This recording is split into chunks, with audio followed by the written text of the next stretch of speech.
Okay. Well, thank you all for coming. Sounds like we have Ray on deck for the December Journal Club, and Chris and I will figure out something for November. So I feel like we had a discussion last meeting, but I can't remember. I'll have to pull up my notes. So I will just jump in. Let me see if I can share my screen.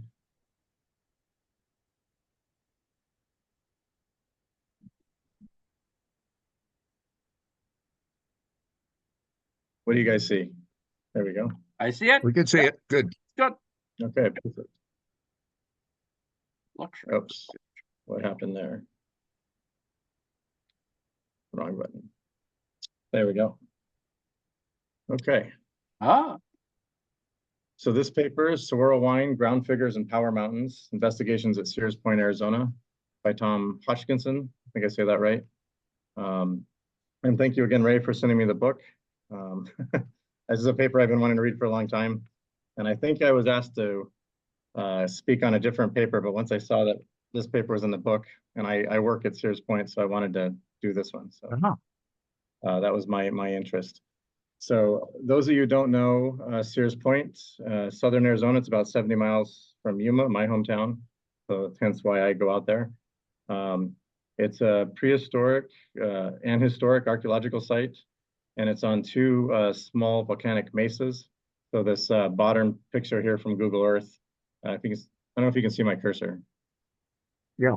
Yeah. Yep. Okay. So this canonically is what I call Sears Point. I was actually hoping Evelyn would be here, since she's done a lot of work out there, because in this paper, he makes references to two mesas, and I don't know which two he's talking about. This is one mesa in my mind. And so I don't know what the second one is. And then the second figure that we're going to talk about, he refers to as being on a mesa to the west of Sears Point. And I don't know what canonically he means by Sears Point, so I couldn't find that. It's these mesas that are formed. It's a basalt. There's a lot of ejecta, but it's a kind of a lava flow, and then it's eroded down. So it's part of the Gila Mesa, and it's just south of the Gila River. And there's just thousands and thousands of petroglyphs at the Sears Point site. So here's again what I consider Sears Point. If you were to drive in, the BLM has the parking area in this area, and the majority of the petroglyphs are kind of along these two fronts here. But there are petroglyphs in that whole area. And so everything is in quotes because I'm quoting the paper, and I didn't cross-check for any of I haven't injected anything that we know now from the last 40 years since when the paper's been written. But this site's been continuously habitated since, 14,000 BP inhabited. So it's just continuous and a lot of different cultures, Hohokam. But what we're going to be talking about today are the last kind of prehistoric to kind of contact times is the Yuma people and the Pima Indians. They're kind of the last two groups to be there. And just north of Sears Point is Agua Caliente, which was a site recorded at contact with, it's like a 2,000 person village in that area. So it was just kind of continuous habitation in this area. And the other thing I wanted to mention is there's I guess it's a national monument bill that's been proposed to make this whole area called the Great Bend in the Gila. If you haven't heard of that, you can look that up. It's basically proposing this whole section kind of from Gila Bend past Sears Point as making it a historic protected place. And historically, this is kind of like, I think of it as a highway through southern Arizona. The Gila River, if you wanted to get across the south, that's the way you would go. And San Juan Bautista de Anza went through here. The Mormons went through here. Kind of everybody historically has gone through here. So it's a very well-populated and well-traveled site. So Saguaro Wine in the June solstice. So what this paper is focusing on is there's two, he calls them line figures, but kind of a geoglyph rock alignments. There's two of them that are solstice markers, and he makes the claim that they're associated with the Saguaro Wine Festival. So the wine festival, Saguaro Wine Festival is very important to both cultures, the Pima and the Yuma groups. And the Pima, let me get this right. The Saguaro wine ceremony is the beginning of the new year. And that's not true for the Yuma people, but it does mark the beginning of the festival. Let's see. Yeah, and both of them have this common culture link of the Saguaro Wine Festival.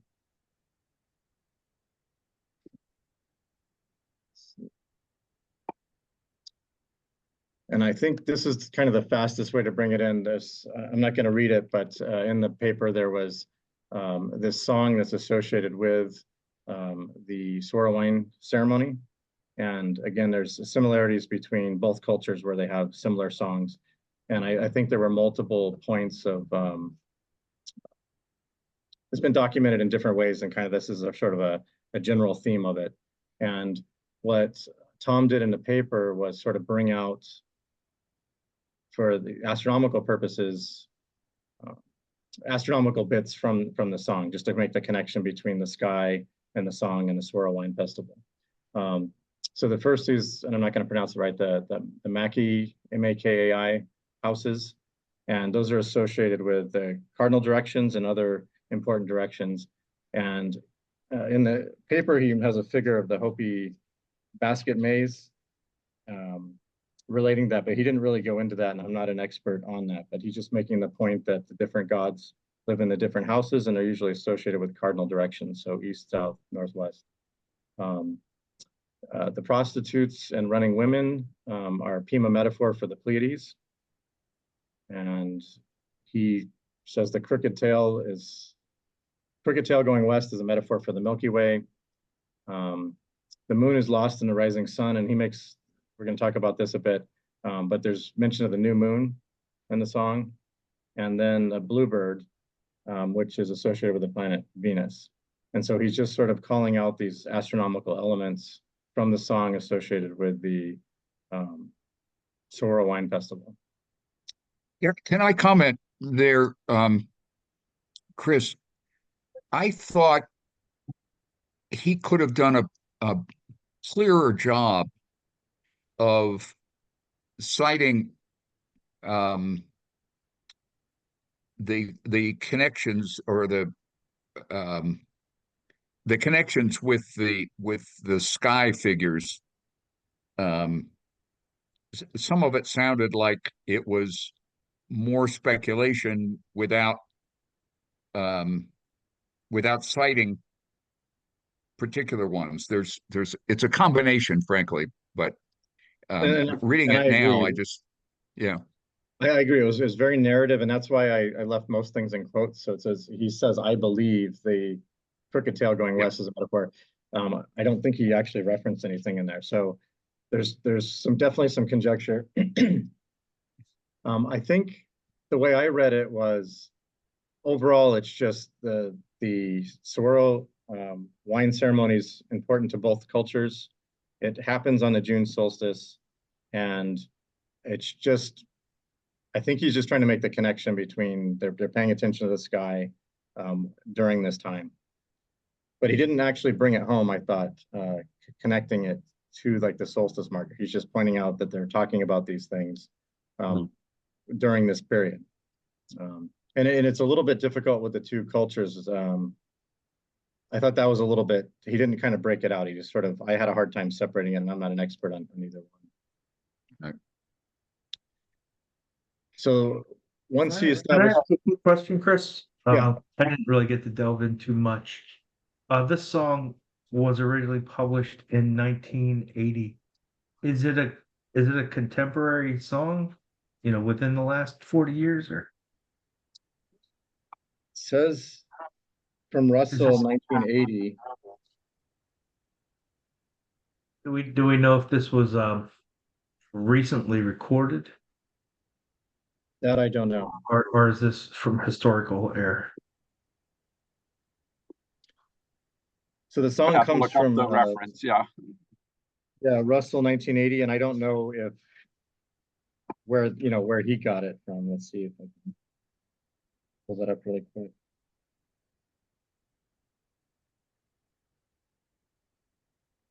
reprint of the 1908 publication with introduction. Ah, So it's old. So, Yep. but I think to both your point and Ray's point, he does make mention of, he's doing some translation, I think, in the song also. Like he's Yeah. substituting some bits. So it didn't seem to be significant, but definitely some interpretation. So if I understand correctly, it's a traditional folk song that was recorded in the 80s, no, recorded in 1908. 1908, originally recorded in 1908. Yeah. I believe so. And then what was published in the 80s? The paper? Let's see. It's a book by Frank Russell called The Pima Indians, and it's a reprint of the 1908, and I don't know if he's referring to the entire book or sections, but a reprint of the 1908 publication with introduction. So he's referencing the book. Yes. But okay, so where are we? Yeah, that was published in 1908. Right. The 1980 something reprint. And then the song, though, is separately was recorded and transcribed also Then- in 1908. Some time prior to 1908. Yes. Yeah, I would say, Gotcha. yeah, exactly. Okay. It Okay. could have been a while before 1908. That's just when it was published. Gotcha. Yeah. Okay. So Thank the you. next, okay, yes, the next bit of text, he is dealing with this idea of the fact that you need the Venus, so the bluebird, and the new moon. And he kind of goes, he focuses on that. So that's what these next 4 tables are. And I understand his point. So he strongly states that all the elements need to be in place, that they're referencing a specific time with all those elements. But then he goes on to show that all those elements aren't in place every year. That's the point. So all the graph is showing is, I believe the triangles are Venus, yeah. And then the little stars are the day that of the new moon on those solstice days. So you can see there's some years where you have both a new moon and Venus visible. You have some years where Venus isn't visible at all. And then he points out, and the figure 8.4, which is way back AD 946, they're basically they're out of phase completely. So you're not going to have the new moon or Venus. So what I understand his point, but I don't think he had a conclusion that I could find. He states that all the elements are necessary because they're being very specifically called out in the song. Mathematically, he shows that there's some periodicity he gets into. There's an 8-year cycle, a 251-year cycle. But then he moves on. So I don't know. I don't know what the conclusion there is. But I appreciate the thought and thinking about those things. You know, it's sometimes we take it for granted what's going, and then there's a periodicity to it. So, and when that's something No, in fact, yeah, go ahead. I'm sorry. I was going to say I was going to leave that for now, and then we could have discuss it in a discussion. Unless you have something you want to say. I mean, I just don't have much more to say on the cycles. No, but I like that he went to the trouble of pulling that out, because we don't we don't necessarily see that done with other papers. Right. No, I appreciate that, and I'll reinforce that with this cycle. I mean, there's a 251 days. So you do have to kind of go back deeply to kind of get the overall pattern. And if you're going to invoke that you need all these elements for some ceremonial reason, it doesn't happen that often necessarily. And there can be big chunks of time where it doesn't happen. So I think Right. Just for all of us to realize, and it's interesting if we go back to the first two figures, that is from 1950 to 2001. So that represents what we would have seen if we just sort of go out there and look a few years, on either side. This is what we would see, and you do have a good chance of seeing Venus and the new moon. But he is pointing out that there are periods of time where that's not the case, and I think that might be where he was going with something else we're going to talk about. But he didn't actually conclude anything that I could find. So let me talk about the two figures. So these are two figures, the two line alignments. The first one, these are figures from the paper showing this grainy picture here is kind of the middle of the Sears Point Plateau. And these little arrows here are where the features, but don't worry, I'll make that more clear. So this picture here is, the picture on the left is a orthomosaic that I made with a drone overlaid on Google Earth. So just much higher resolution. But I just want to get you oriented so that I'm just matching his picture, but with kind of better resolution. And you can start to see, so this sighting stone is this object here. You can see my cursor. And then there's a very faint line that goes to this pile of rocks here. Got it. Okay. And this is sort of the eastern edge. And then I have a better kind of straight down view. So once you believe that, here's the sighting rock, which is kind of nice. You can actually see the shadow of it. And there's a very faint line, which is the trail. And then this would be the semicircle of rocks that he's referencing. And so in his figure on the left here, he has drawn out the 61 degrees, which would be the summer solstice at Sears Point. 90 degrees is just east, and then the 119 would be the winter solstice. And then I've just drawn those on here. And I didn't just draw them on there. I actually, in Google Earth, you can just make out that faint line and you can see that rock. So I actually verified that it is 61 degrees. And if you orient it, you can see the sun setting when it's supposed to. So fantastic. That's great. He did a good job on that. So that's the top-down view. So, and this object does two things. So I've marked the 61. So that's when you're sitting at the semicircle looking east. And that's what he talks about next. So if you were to sit in that semicircle and look east, you would see that stone. And there's kind of a little notch in it that lines up with a notch on the horizon. And that's where the June solstice sunrise comes up. So that's pretty straightforward. Yeah, I think that's pretty straightforward.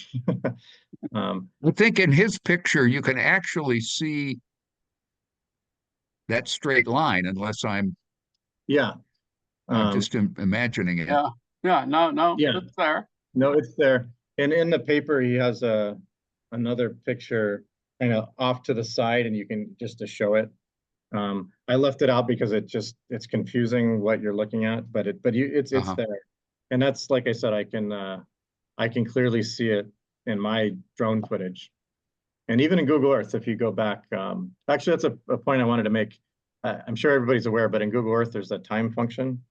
And the latest, so you can go back in time and look at images that go back in the past.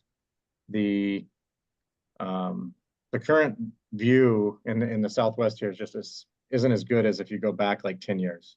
So just always, it's good to kind of go through time until you find a set that just has really good imagery. There was a few years that was just really good. Let's see if I actually have that. Oh, you can't see it up here. But it's, yeah. Okay, so looking east, pretty straightforward. You sit in that ring of rocks, straight line takes you to the sighting rock, takes you to the horizon, and then the sun comes up there. This took me a minute because he doesn't explain it very well, but this is sitting on the other side of the rock. So now you're looking west, right? And you're just reversing that line. So instead of 61 degrees, now it's 241. And it's interesting. That line draws you to kind of a little notch, and this is a near kind of part of the mesa on Sears Point, but then behind it is this Granary Basket Mountain, which he references in the paper as being sacred to the human people. And then what we see here, I think if you start with the middle picture, so the dark foreground is the Sears Point kind of little notch, and he says that it's not man-made, that's just a natural feature. But behind it is the Granary Mountain peak. And then he's near the sunset on the December solstice. And so it's a little bit harder. You can see clouds coming in. You can just make out the peak here and then kind of the peak. I tried to get a good scan of that, but I think this one kind of gets you on it. So again, I think this alignment's pretty straightforward. Just reversing the process. Okay. Oh, and then I should say this petroglyph that's on the back side of the rock, there's only one petroglyph on the rock, and it's been attributed to Hohokam, so that would kind of date it as a little bit older. Okay. Now, Very nice. Second figure, which I was hoping, again, Evelyn would be here because I don't know where this is, so I couldn't play with Google Earth and verify anything. And in the paper, it's just sort of thrown in at the very end. It explains how it works, makes a claim that we'll talk about in a minute, and it just presents it. So basically, it's just a series of stone and a desert pavement. It's claimed to look very suggestive like the hooks that are used to harvest the saguaro fruit. So I think that's his connection to the Saguaro Wine Festival.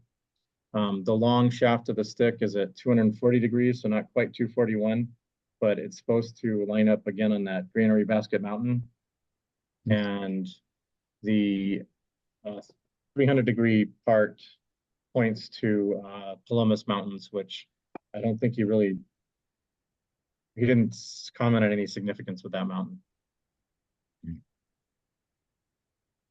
So like I said, I don't know where this is, and this is where the confusion that I had in the paper is. He refers to Sears Point as being made up of two mesas, and then he describes where this is as being in the middle of a mesa to the west, kind of on a downward slope that goes into a drainage, and I just don't know where that is. I couldn't find it. So I think for the discussion point for both of these is he does two things. So one is the alignments are very nice. They line up. I think he clearly shows the solstice sunset and solstice sunrise very cleanly. But then what he does is he talks about the measurements. They're not 100% on the peak. They're not 100% on a notch. And so in both cases, he talks about using astronomical software to back up to when it is on the notch or right on the peak.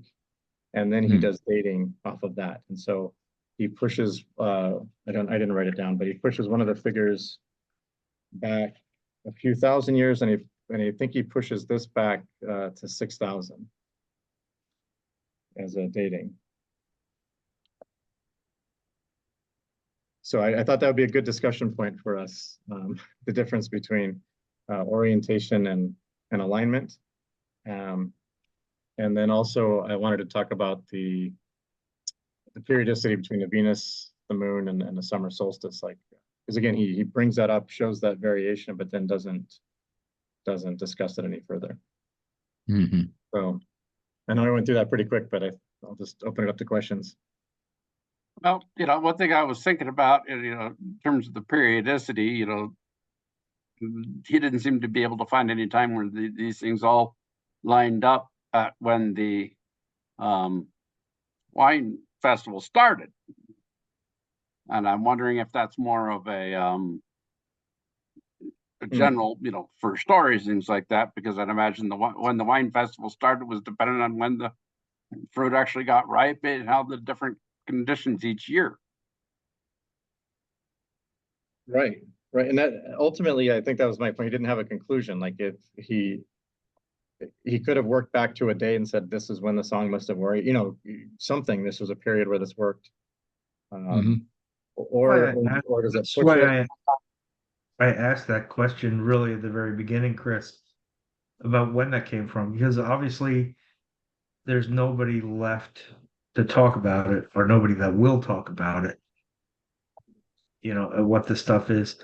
And he went through great lengths to chart this out without Yeah. the benefit of something like Stellarium, which Yeah, we have. yeah, when was this, 92? Something? I was wondering if you thought about taking that and putting in your coordinates into Stellarium and trying to find, you know, a point where the sky might look like Matches. that. I mean, one of the only tools we have, you know, he says, I feel like, or I think, you know, the trail might be the Milky Way. Without ethnographic evidence or anything like that, one of the only tools, you know, we would have is actually phenomenology, and just go out there, try to put yourself in that position and look at the sky. Yeah. And using something like Stellarium, we could find out when it was and if there's any time coming up again in the near future that it might be again like that. That's what I was thinking when I was reading. Is like, I mean, I need to make sure we're not going to miss it. Like, it could be this year, and we just wouldn't know.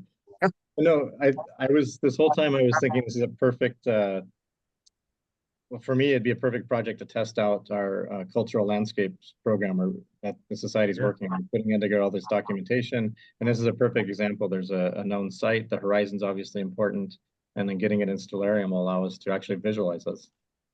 Yeah, no, the horizon sites seem to be,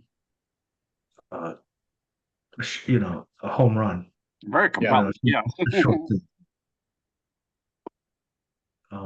thing. The first third seems to be like some good crumbs to follow without Yeah. a lot of evidence, but he did a lot of the groundwork. Seems like, you know, the back half of Stellarium might be much lower hanging fruit. No, I definitely want to put this in.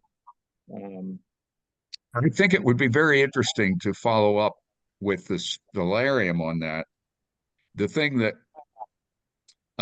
is also interesting is that Tom talked to people in the culture. So he had, for this paper, some information that as Chris said, it might be impossible to get today. I don't know. I just don't know enough about the those Arizona and California cultures. It would be interesting. Yes, I think it would be interesting to follow up on ethnography too. I'm curious, um, how long has the wine festival specifically been celebrated, and if anybody has looked into like maybe syncretized indigenous elements in that, right? Like, is the wine festival um, a uh, like a colonial adaptation of a more older traditional festival that would happen at that time? And then how far back does the wine festival go? Do we know? And then what are the syncretized elements, if Yeah, any? there may be answers to that question in the various resources. It'd be interesting to have Tom around to ask for that, but I'm also curious about this 6,000 year uh, assessment point for accounting for precession, right? Right. 6,000 is just a little more than 5,112.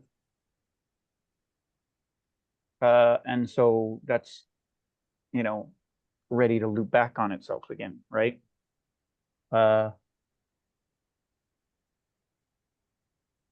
is it? No, Procession took no, long we've got to longer than go. that. It was 26,000. 12,000 Yeah. That's only right. That's the segment. That's the segment cycle. So Right, yeah. okay. So it is relevant within that time period. So another thing to plug into Stellarium to confirm, right? Well, I think there's, yeah, exactly. I think that's a very good point. And I think we have much better tools. I really take that point. Even when I started this, I mean, the tools have just grown amazingly. But I think along that 6,000 year point, I think we should definitely discuss that again, that idea between orientation and alignment, like how to make that claim. I mean, he's talking about how far off it is. I mean, I think it's, it's in there. It's 240 degrees instead of 241. So again, is that alignment or that orientation good enough for, knowing when the winter solstice is versus did they have that precision? Did they lay it down with that precision, with that intent? There would have to be some cultural relevance to that level of precision. And that's one of my arguments. A lot of things we look at, that level of precision is not culturally relevant. Say even more than that, the methodology of trying to date in the manner he did has been the groundwork for so much bad pseudoscience. I think if you follow, as a rule of thumb, I think if you follow Clive Ruggles, you usually can't go wrong. And he has a great chapter in the Handbook of Archaeoastronomy and Ethnoastrology on analyzing alignments.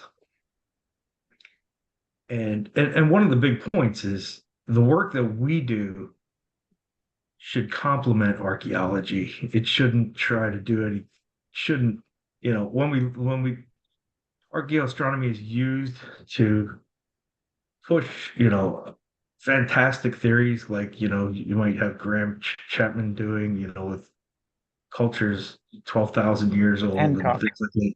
Yeah, I'm sorry. Yeah, right. Not the guy from Monty Python, the guy from Netflix. Although that would be a very fun. Yeah. That would be a really entertaining skit. But yeah, I mean, I just don't believe there's any cultural evidence in the area for civilization marking that kind of stuff out 6,000 years ago, before the pyramids. Although here I think the conclusion comes from the error in thinking that the alignment needs to be absolutely precise, where to Greg's point is that kind of precision culturally significant? Or, can they say, that this is the area that it's going to happen, and when it happens in this area, we know to look there. I find that much more plausible. Yeah. Mhm. What were you going to say, Jason? Well, I was thinking along the terms of it doesn't necessarily need to be like civilization present. Maybe we have shared thoughts and ideas throughout the continent, right? And so whether or not the civilization doesn't need to have been present at that time in that spot for the people there to have knowledge of it and acknowledge it, if that makes sense. Yeah, no, I agree. Again, it's all speculative. I agree with what you're saying, but the fact is we don't have anything like that anywhere else. Right. From that dating. So I think I think it's probably one of those cases, where it was close enough. That's my thoughts. Earthquakes are also a factor. I remember some of the things, some of the work they did in Cahokia to try to, that there's a few, the alignments to Monk's Mound and the Woodhenge, Mhm. which is pretty interesting. I think that, but there's a lot of there's theories that the tectonic plates shifted, right? Because it's a pretty unstable area, and that's one of the theories proposed for misalignments is the earthquakes and tectonic shifts, Oh, yeah. which we often forget about. Where precession is the go-to, but the Earth moves too. Does. Yeah.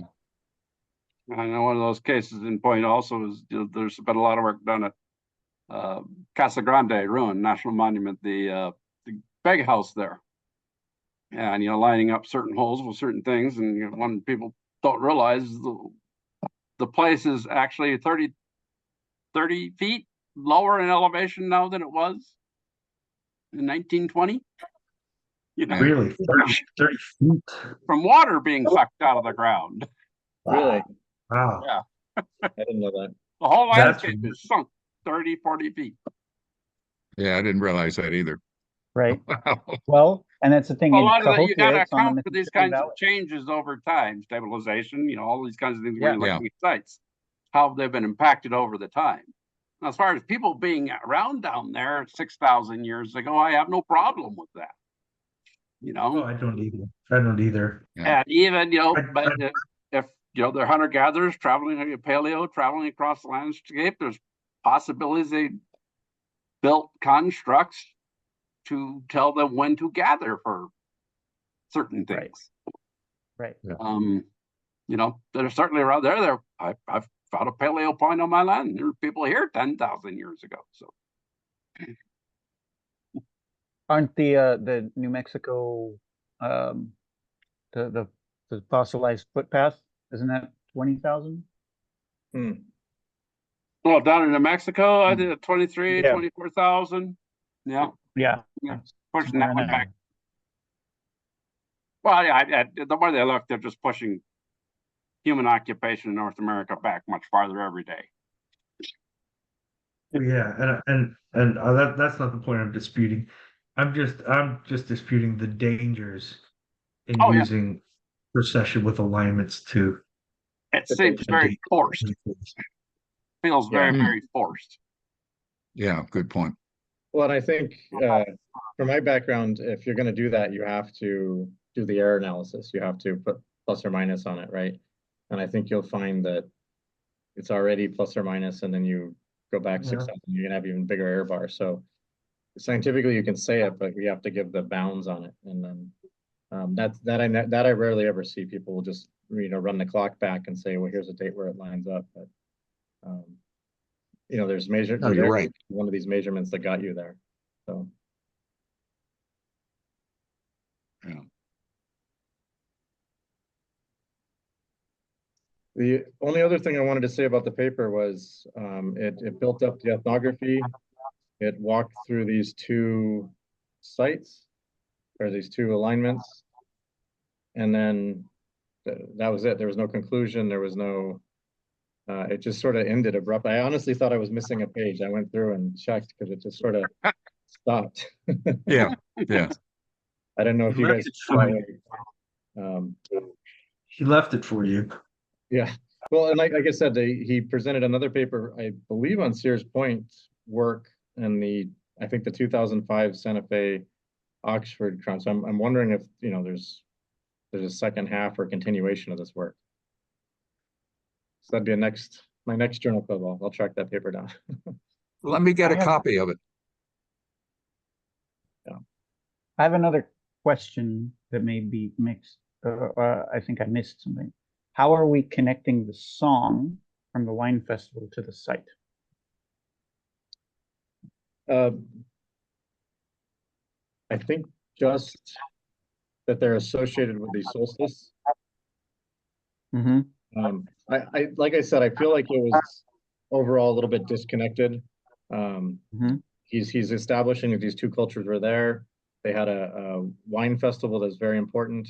It happened on the solstice, and I think he was trying to draw out a lot of celestial you know, the skyscape stuff in the song. But then, like I said, he didn't really bring it home for me anyway. I missed that fire. So I think reading through it, it definitely painted a picture, but it didn't bring it together. I think to be really thorough, and I think they should be looked at separately, right? Like find the significance, which I think is really interesting. Cool.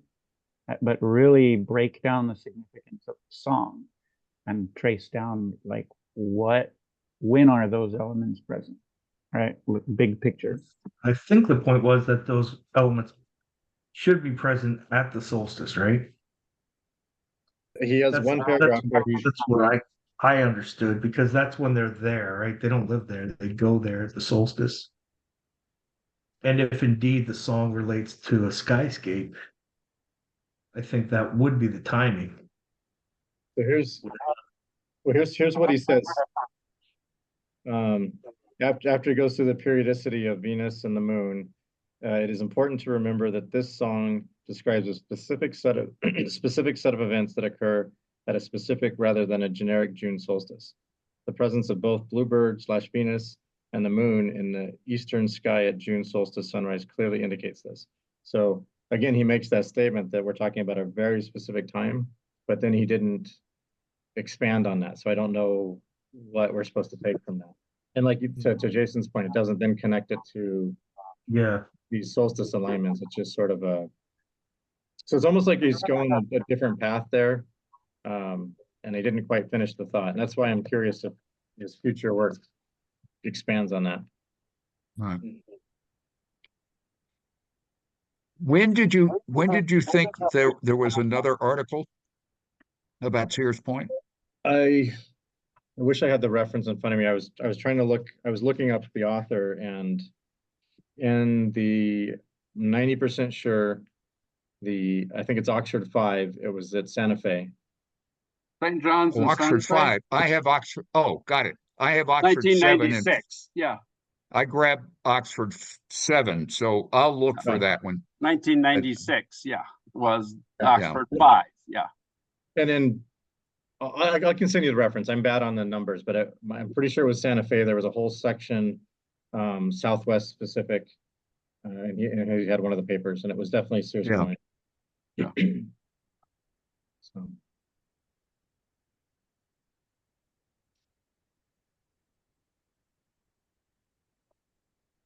I guess the only other point I'd like to make is I've been going to Sears Point since the 90s. Yeah. I was completely unaware of this site, and once I knew where it was, I've walked by it probably 20 times. So and never noticed. I think it's a good. I'm sorry.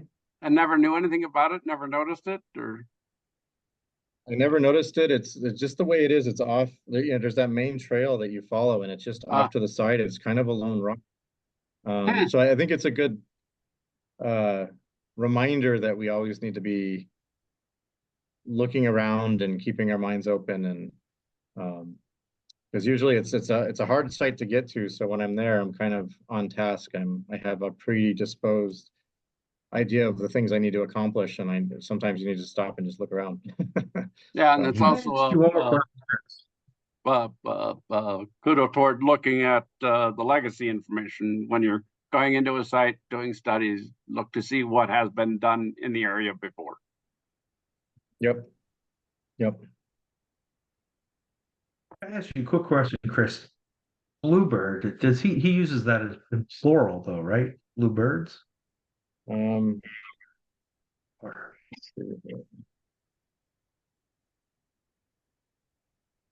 the song itself. Yeah.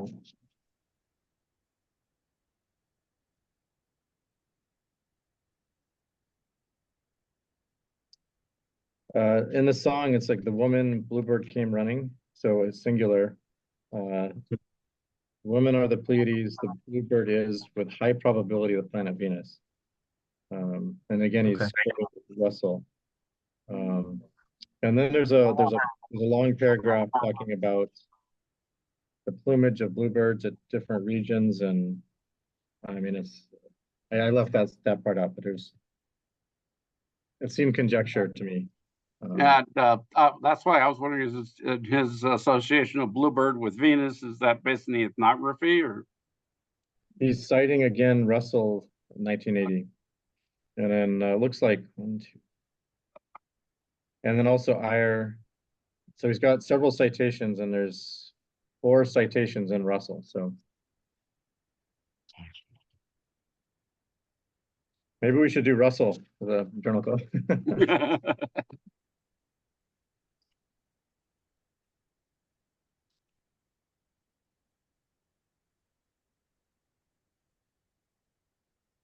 The other nice thing is the kind of the work that we're doing, documenting these sites with the drones. And once I read this, I was able to take imagery that I've taken in the past and clearly find these sites and work with it. Yeah, So that was fantastic. So that's just the ortho-rectification. I have a 3D model of the mesa that I didn't intend to take at a high resolution, but that rock stands out. So I mean, it's captured. So it's always good to think about that when we're out there, because there's ways to document kind of wholesale, and then that way retroactively you can go in and do these things. Have you looked at the terrestrial LiDAR, or not, or the new USGS LiDAR for the area? That's next on my list. I'm going to get with Rick and have him help me with that. Yeah, because we're also, I don't know how those features would show up, but sometime coming up in the future, we'll have Grant Coffey come and do a journal club for us on how the LiDAR, how to use the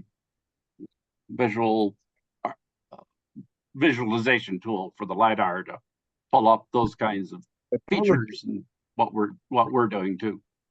So Has the anybody? first time I met you, Jason, you were doing LiDAR, right? At the Yeah. right, yeah. Yeah, actually, I did some of that, and the resolution from the satellite LiDAR is wasn't useful. It's just not. The Not 1 meter, precise yeah, enough. the 1 meter LiDAR is a little bit, but then Grant has used this other tool. It was made by Eastern Europeans, visualization for archaeological topography tool, which takes that 1 meter data and enhances it and tweaks it so you can bring out a lot more. Oh, cool. Yeah. Cool. That's Well, I that's think really super awesome. we should really ask. I think it would be excellent to get Grant to give us a talk. I'm sure he'd do it. Yeah, I'm sure. Yeah, Yeah. just sometime this winter, not November. So I was thinking about, January or February or so, because that's when we'll be getting started on our field work for Jackson's when it comes through. So That would be a good question. By the way, I looked up that paper, Mhm. Chris. It's entitled Calendric Investigations of a Complex Petroglyph Panel at a Gila River Archaeological Site in Arizona. And it's the very short abstract is a rock art panel is interpreted to represent counts of various time periods up to 24 years in length, measured in lunar months. Okay. And and he compares it with other Native American calendars. So and I looked, it's not very long. It's a really short paper. Okay. So I think, in fact, it doesn't relate to this paper. Okay. Okay. I'd love a copy of it if you don't mind. Oh, sure, I can send it to you. You're going to become my personal library. Just keep sending me books. Oh, Ray, I won't send a book. yeah, you mentioned earlier today when we had lunch that camera tool for flattening out the book images. Yeah. What was the name of that again? Oh, yeah. It's called V-Flat Scan. I found it really, really helpful. There are other apps like this, but this one works really well. and there's you can get limited use of it for free. And then I've forgotten it's like $40 or something Yeah. allows you to do up to 300 pages. But what it does is allow you to photograph a page, flatten it, so it can be kind of bumpy when you take an image, and then it gives you the text on the page. It basically puts the text of the photograph into digital form. And for instance, if it was in a foreign language, you can translate it too immediately. It's pretty impressive. Yep. That was cool. I just want to get the name of that again because it's useful for doing journal club articles.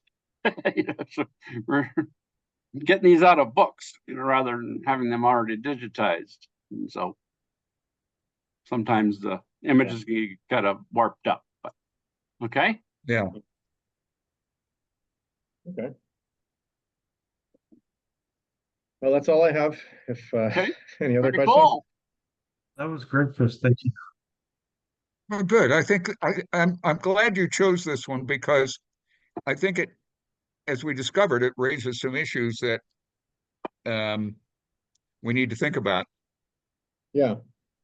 And if you guys haven't read it completely, it was like a roller coaster for me because I was really excited the first time I read it, and then I read it again, like, wait a minute, that you didn't justify this, and then You didn't, it yeah. was kind of like went back and forth a few times, and then I think what I realized is the lack of conclusion. So I was building these things up, and I just didn't know what his ultimate conclusion was, which is fine. But Yeah, it's like I have to drop.